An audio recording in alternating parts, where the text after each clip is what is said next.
वज़ीर-ए-आज़म से वफाकी वज़ीर दाखिला और वज़ीर आला बलोचिस्तान की मुलाकात। वज़ीर-ए-आज़म की बलोचिस्तान में अमन व अमान की सूरत हाल बेहतर बनाने की हिदायत।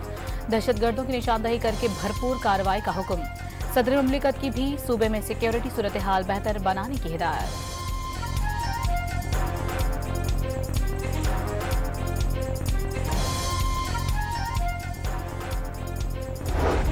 पंजाब में मानसून का धुआंधार स्पेल। मुल्तान में बारिश का 48 साल रिकॉर्ड टूट गया। मुजफ्फरगढ़ में छतें गिरने से खातून जाँ बहक, 4 अफराद जख्मी।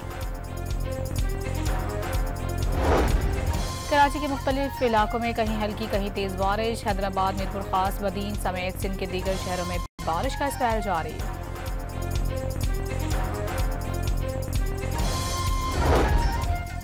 सेनेट में इलेक्शन एक्ट तरमीमी बिल 2024 मंजूर कर लिया गया। इस्लामाबाद में बल्दियाती हुकूमत तरमीमी बिल भी मंजूर। ऑपोजिशन ने मुखालिफत की।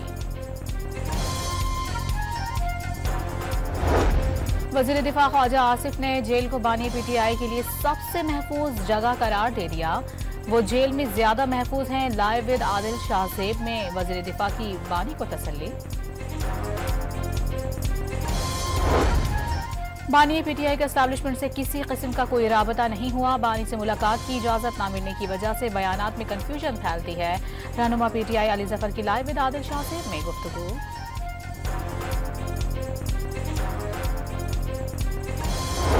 खैबर की तहसील जमरूद में नामालूम मुल्जिमान की फायरिंग। 2 पुलिस एहलकार जख्मी, तशवीशनाक हालत में अस्पताल मुंतकिल। और टंडोजा में ऑल सिंध ट्रांसपोर्टर्स का टोल प्लाजा पर सुबह 10 बजे से धरना जारी। गाड़ियों की कतारें लग गईं।